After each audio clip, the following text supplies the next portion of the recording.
An adjournment debate was held in Parliament today concerning the threat of COVID-19 in the country and its rapid transmission. PCR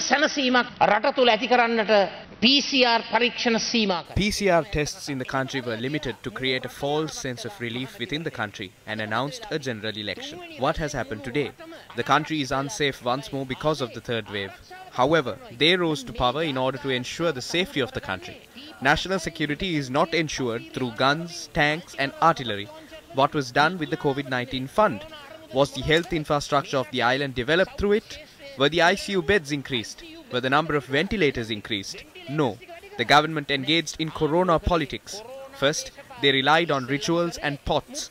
When that failed, they brought forward the tonic. While our country engaged in petty rituals, other nations scampered ahead and ordered vaccines. Honourable Deputy Speaker, Canada ordered 10 doses per citizen. They now possess a surplus of vaccines. We can obtain the vaccines our country requires from Canada. The incumbent government does not maintain relations as such. We were caught up in our pot and tonic fiasco and ultimately fell behind in ordering the vaccine. We are now being informed that a completely different vaccine will be administered in the second dose.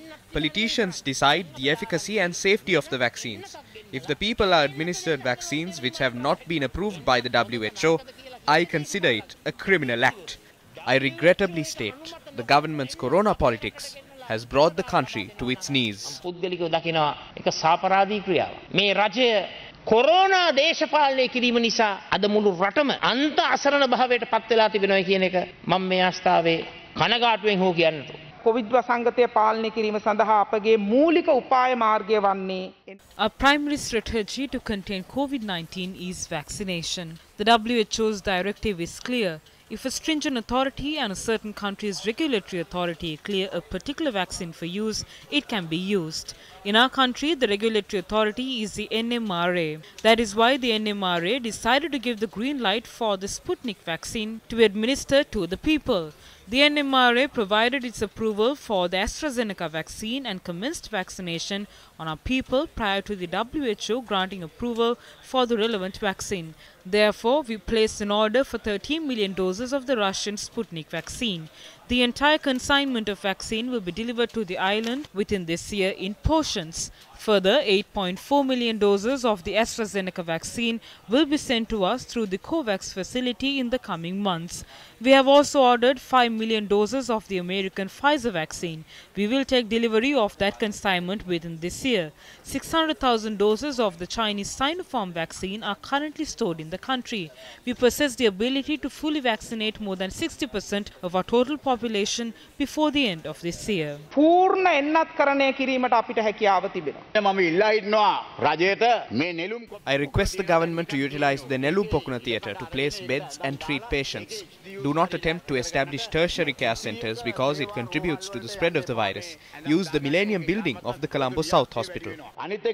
Colombo දකුණු රෝහලේ millennium building එක ඒක තියෙන තැන ඒ millennium building එක පාවිච්චි කරන්න ඇඳන් දාන්න. අප්‍රේල් මාසේ 24 25 විතර වෙනකොට Covid අරමුදලට. From what we saw through the media, by the 24th or 25th of April, around 1 billion rupees had been donated to the COVID-19 fund. No information has been received on how the donations made to the fund were utilized until now.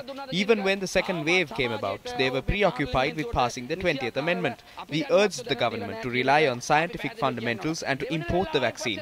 Around 950,000 have been administered the first dose. Now they are short of vaccines to provide the second dose. I saw on TV Lalit Viratunga speaking of vaccines which will expire in May or June.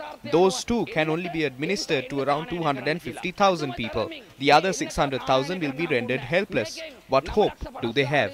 මේ vaccine එක නැත්තම් මොකද වෙන්නේ? ඒගොල්ලන්ට අබසරණයිද? රජය විමසිල්ලෙන් හිටපු නිසා ශ්‍රී Jayawardenepura විශ්වවිද්‍යාලයෙන් The new strain was identified thanks to the government's vigilance and the efforts of the University of Sri Jayawardhanapura. We do witness a rapid rise in the number of cases. Our request from the people is to limit mobility. If you have to step outside, always wear a mask. We can contain this as a country if the support of the people is rendered to us. Many people speak of ICUs, HDUs and oxygen supplies. But most important thing is to control the spread of this virus through the support of the people. ජනතාවගේ සහයෝගය ලබා දෙනවන එක ඉතාමත්ම වැදගත්.